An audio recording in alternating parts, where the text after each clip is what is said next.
Hello guys, welcome to my YouTube channel एशला TV. आज हम बात करेंगे मिस्र की तारीख और उसमें पाई जाने वाली ऐसी अनोखी डिस्कवरीज़ के बारे में जो आप सुनकर हैरान रह जाएंगे। आज से करीब 4000 साल पहले इजिप्ट में एक ऐसा जुब्बा बनाया गया जो लोगों को हैरान करके रख देता है। The great pyramid of Giza 146.6 metre की हाइट पर इंसानों की सबसे ऊंची तरीन चीज थी। इस पिरामिड का वजन 6 मिलियन टन बताया जाता है, जिसे आज की सबसे मशहूर तरीन बिल्डिंग बुर्ज खलीफा के साथ कंपेयर किया जाए, जिसका वजन सिर्फ 6 लाख टन है। ये सोचकर इंसान हैरान हो जाता है कि जब ये बनाई गई थी तब कोई टेक्नोलॉजी और मशीन्स वगैरह मौजूद नहीं थी। इसको इंसानों की बदौलत बनाया गया। इसको बने हुए 4500 साल हो चुके हैं, लेकिन ये मोनूमेंट अभी भी अपनी उसी शक्ल में सही सलामत खड़ा है। क्या आप जानते हैं कि इसमें कितने पिरामिड्स मौजूद हैं? रिसर्चर्स के मुताबिक इजिप्ट में टोटल 118 पिरामिड्स हैं। इनमें काफ़ी पिरामिड्स मौसम की तब्दीली की वजह से ख़त्म हो चुके हैं, लेकिन इजिप्ट में ये 3 पिरामिड्स अभी भी अपनी असली हालत में मौजूद हैं। इन पिरामिड्स में बहुत सी अनोखी चीज़ें भी डिस्कवर हुई। अब हम बात करेंगे इन पिरामिड्स के अंदर पाए जाने वाली ममीज़ के बारे में, जिनके बारे में जानकर आप हैरान और परेशान हो जाएंगे। तो चलें शुरू करते हैं। लेडी रॉय। आज से तकरीबन 140 साल पहले इजिप्ट के दिबाम टूम से ये मम्मी मिली थी, जिसने आर्कियोलॉजिस्ट को हैरान करके रख दिया था। एंशिएंट इजिप्ट की सबसे पुरानी ममीज़ में एक औरत की मम्मी पाई जाती है।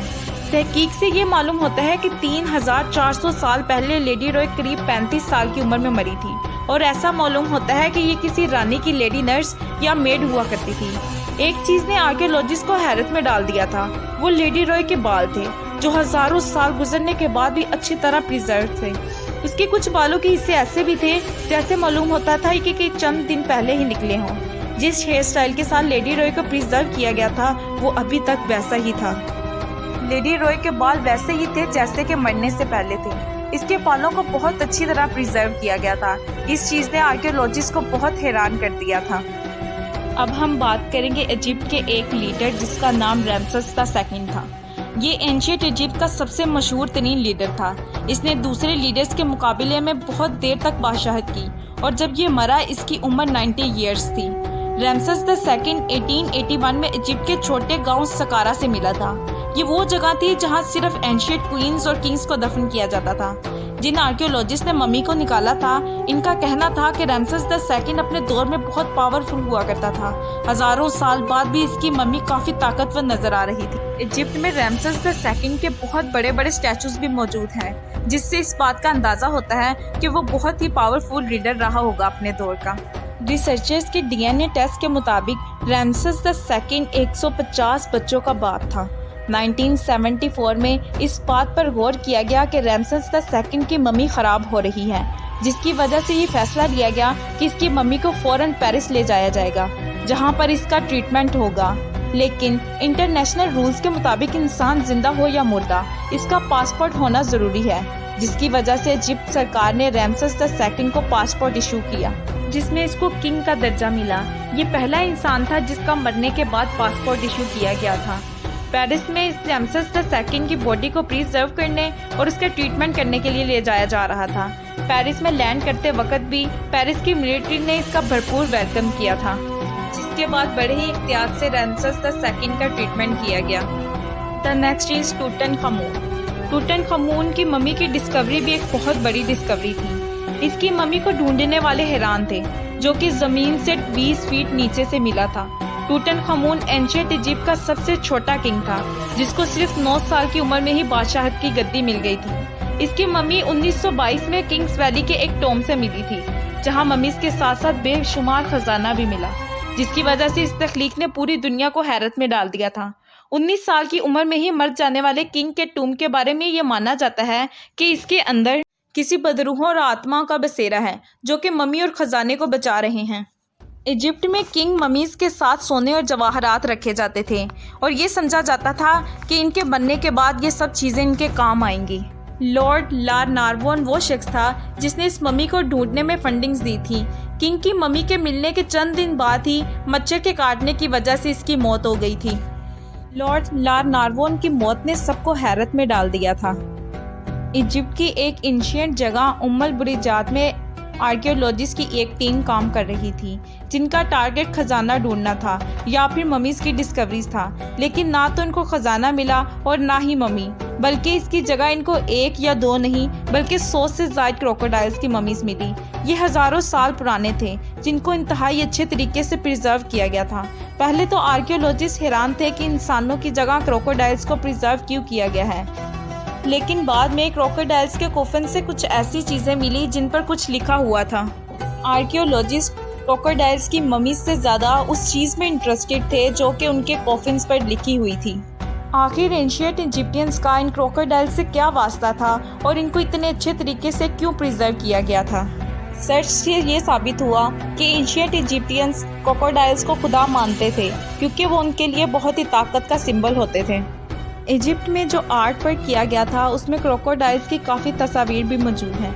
तस्वीर के साथ साथ इन क्रोकोडाइल्स के काफ़ी स्टैचूज भी मिले जिसमें इनका सर तो क्रोकोडाइल का है लेकिन नीचे से बॉडी इंसान की है।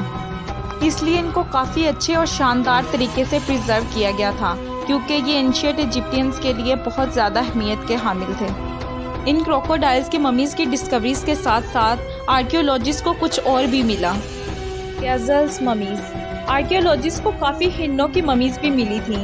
ये हिरन की ममीज़ तकरीबन 3000 साल पुरानी थी। ऐसा मालूम होता है कि ये किसी क्वीन की पालतू हिरन थी। जब आर्कियोलॉजिस्ट को हिरन की मम्मी मिली वो देखकर हैरान रह गए कि क्वीन और किंग के साथ साथ हिरन को भी काफ़ी शानदार तरीके से दफनाया गया था।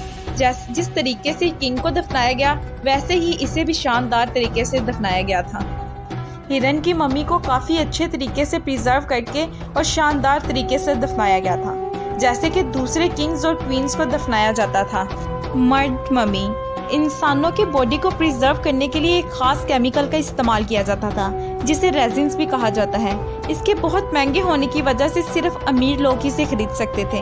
आर्कियोलॉजिस्ट ने जितनी भी मम्मी दरियाफ्त की इन पर रेजिन्स लगा हुआ था ताकि बॉडी प्रिजर्व रहे। लेकिन एक बात ने आर्कियोलॉजिस्ट को हैरत में डाल दिया जब उन्होंने एक मम्मी दरियाफ्त की जो कि रेजिन्स के बजाय मिट्टी से कवर थी।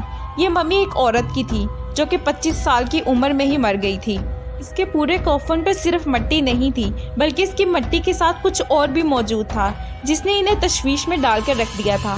मम्मी 3000 साल पुरानी थी और इसके कॉफिन पर मिट्टी लगाई गई थी। मिट्टी इसके मरने के काफ़ी देर बाद लगाई गई थी। रिसर्चर ने इस बात का हल ये निकाला कि मम्मी काफ़ी गरीब घराने से ताल्लुक़ रखती थी जो रेजिन्स अफोर्ड नहीं कर सकती थी, इसलिए इन्होंने इसे मिट्टी से कवर कर दिया। लेकिन इसके मरने की इतने देर बाद ही मिट्टी क्यों लगाई गई, ये अभी तक एक सवाल है। रिसर्चर्स अभी तक इस बात का हल नहीं निकाल पाए कि मिट्टी इसकी कॉफिन पर कैसे लगी और इतनी देर बाद ही क्यों लगी। आजकल के दौर में टैटू बनाना लोगों का शौक है और फैशन बन चुका है, लेकिन कदीम दौर में भी इसकी काफ़ी अहमियत थी।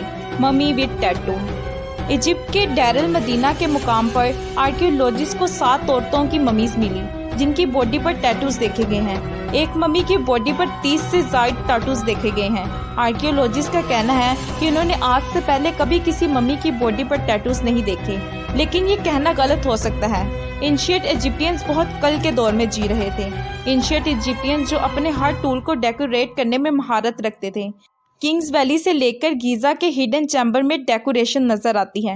हो सकता है कि 7 ममीज़ जिनकी बॉडी पर टैटूज मिले हैं वो वॉल आर्टिस्ट हों और किंग्स वैलीज़ के चैम्बर्स को सजाने में इनका बड़ा हाथ हो सकता है। उस ज़माने के वॉल आर्टिस्ट ने गीज़ा के हिडन चैम्बर्स को बहुत ही डेकोरेशंस के साथ सजाया है। हो सकता है ये 7 ममीज़ वही वॉल आर्टिस्ट हों।